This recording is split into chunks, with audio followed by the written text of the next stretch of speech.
Experiencing your worst wave of breakouts since junior high. It's not you, it's COVID-19. The combination of skyrocketing levels of stress, occlusive protective masks, and upended routines can have negative consequences for skin, dermatologists say. What's causing acne right now? Pandemic-related or not, stress is a major contributor to acne. It creates a domino effect. Our bodies respond to stress by producing more cortisol, aka the stress hormone, which in turn increases the levels of androgen, which ramps up oil production in skin.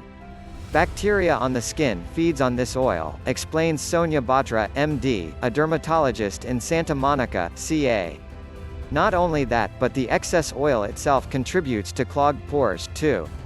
On top of that, stress causes an uptick in skin inflammation.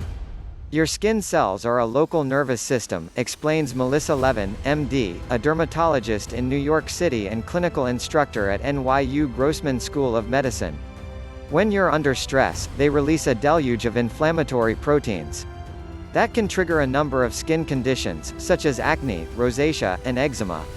And if stress has led to habits like late-night Twitter scrolling, interruptions in your sleep schedule, and seeking comfort in, well, comfort foods, those may too contribute to breakouts. The carbohydrate-rich and sugary foods many crave during stressful times have a high glycemic index, which has been associated with acne, says Batra. They increase levels of a hormone called insulin-like growth factor, IGF-1, which studies suggest may drive oil production. Poor sleep, meanwhile, is another source of stress for the body, increasing cortisol levels. Sleep is also skin's dedicated time for repair, and skimping on it can further contribute to inflammation. Another complication, you may be dealing with two types of acne. The stress-related acne is your everyday acne, or acne vulgaris. Stress breakouts are often more concentrated along the lower face, jawline, and upper neck, says Batra. The pimples may also be deeper and more tender to the touch.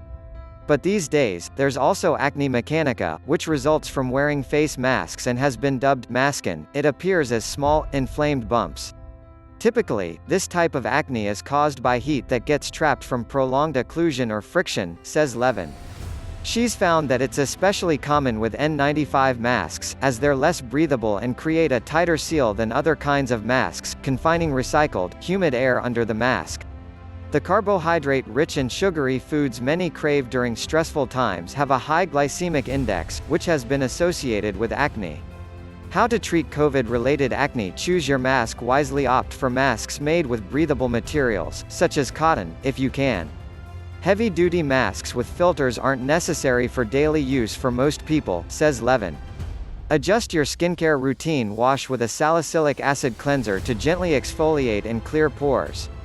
Also, double down on not touching your face. Many of us tend to squeeze and touch acne when stressed, and this can worsen inflammation and lead to discoloration and scarring, says Batra.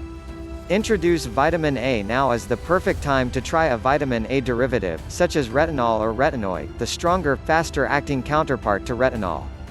Using a retinoid, such as adapalene, at night helps decrease oil gland activity and clogging of the pores, says Batra.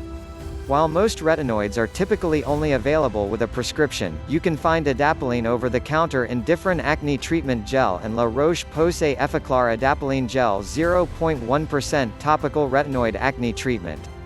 As retinoids can cause dryness and irritation, start by using it on 2 non-consecutive nights each week.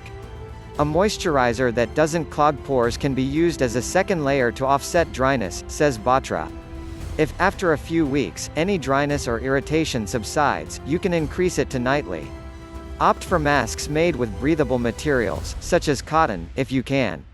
Get on schedule. Stress-reducing activities that decrease cortisol production, such as exercise, mindfulness, deep breathing, or yoga, will help, says Batra. Plus, they'll aid sleep.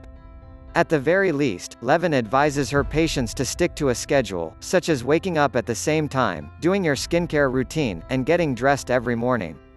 See an expert in setting off various inflammatory skin conditions. Stress may lead to a case of mistaken identity. If skin is red and bumpy, a lot of patients think they have acne, so then they treat their skin as if it's an acne flare, says Levin. But if it's really, say, rosacea, you'll only be making matters worse. If your breakouts don't improve or you notice irritation, make an appointment, virtual or otherwise, with a dermatologist for a proper diagnosis.